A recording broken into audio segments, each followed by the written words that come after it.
चोला सवर जाही ग तोरे काया सवर जाही ना। तोरे चोला सवर जाही ग तोरे काया सवर जाही ना।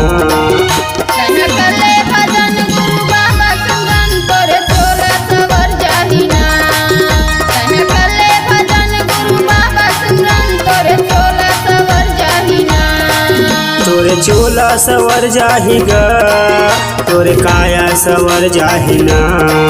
तोरे चोला सवर जाही ग तोरे काया सवर जाही ना।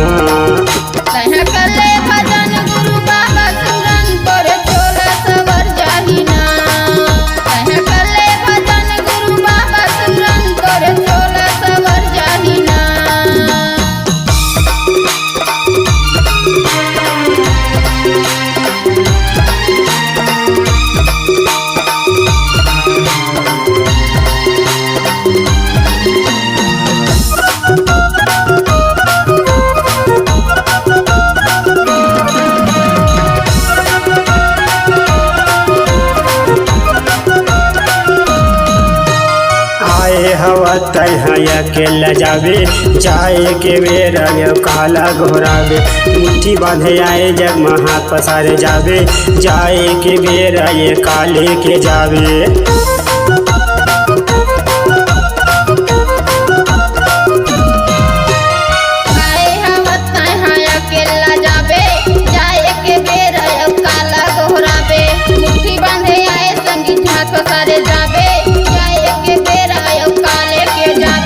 एक दिन तैयार आए है हंसा एक दिन तैयार आए है हंसा छोड़ के तैयार जाबे।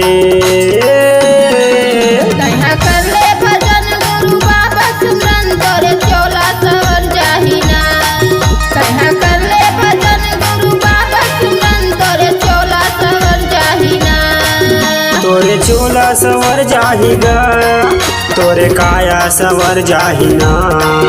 तोरे चोला सवर जाही ग तोरे काया सवर जाही ना।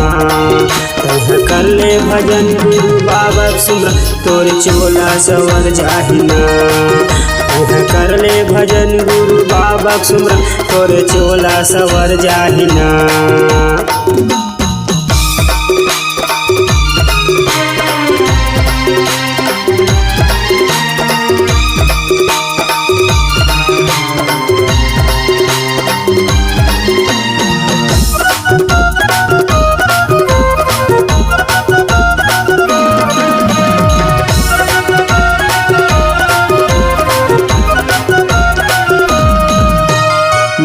माया मग दिला बिताए बेटी बेटा तोरे काम नहीं आवे। पैसा ग्राहक ले गफार फार उड़ाए बूढ़ हाथ खाने मत माथा नवाए।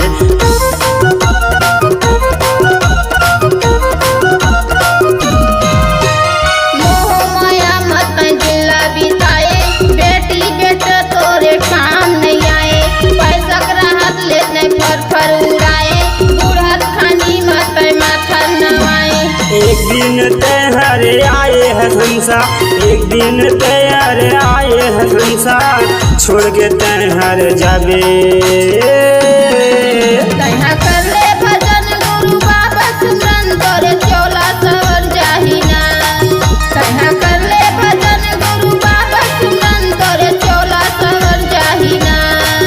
तोरे चोला सवर जाही ग तोरे काया सवर जाही ना। तोरे चोला सवर जाही ग तोरे काया सवर जाही ना। तह कर ले भजन गुरु बाबा सुमर तोरे चोला सवर जाही ना। तह कर ले भजन गुरु बाबा सुमर तोरे चोला सवर जाही ना।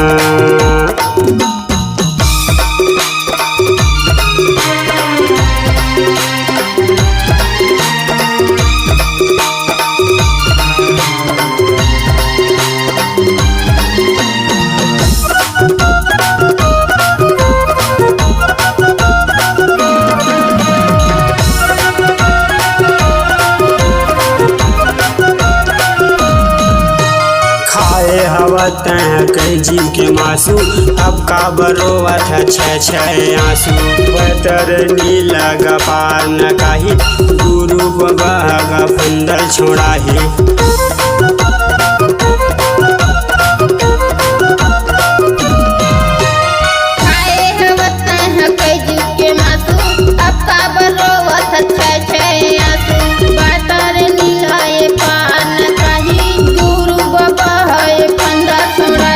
एक दिन तेहर आए है हंसा, एक दिन तेहर आए है हंसा, छोड़ के तेहर जाबे। कर ले भजन गुरु बाबा सिमरन तोरे चोला सवर जाहिना। कर ले भजन गुरु बाबा सिमरन तोरे चोला सवर जाहिना। तोरे चोला सवर जाहिगा, तोरे काया सवर जाहिना। तोरे चोला सवर जाहिगा, तोरे काया सवर जाहिना। कर ले भजन गुरु बाबा सिमरन तोरे चोला सवर जाहिना। कर ले भजन गुरु बाबा सिमरन तोरे चोला सवर जाहिना। तोरे चोला सवर जाहिना। तोरे चोला सवर जाहिना। तोरे चोला सवर जाहिना। तोरे चोला सवर जाहिना। तोरे चोला सवर जाहिना। बोल परम पूज्य गुरु घासीदास बाबा की जय।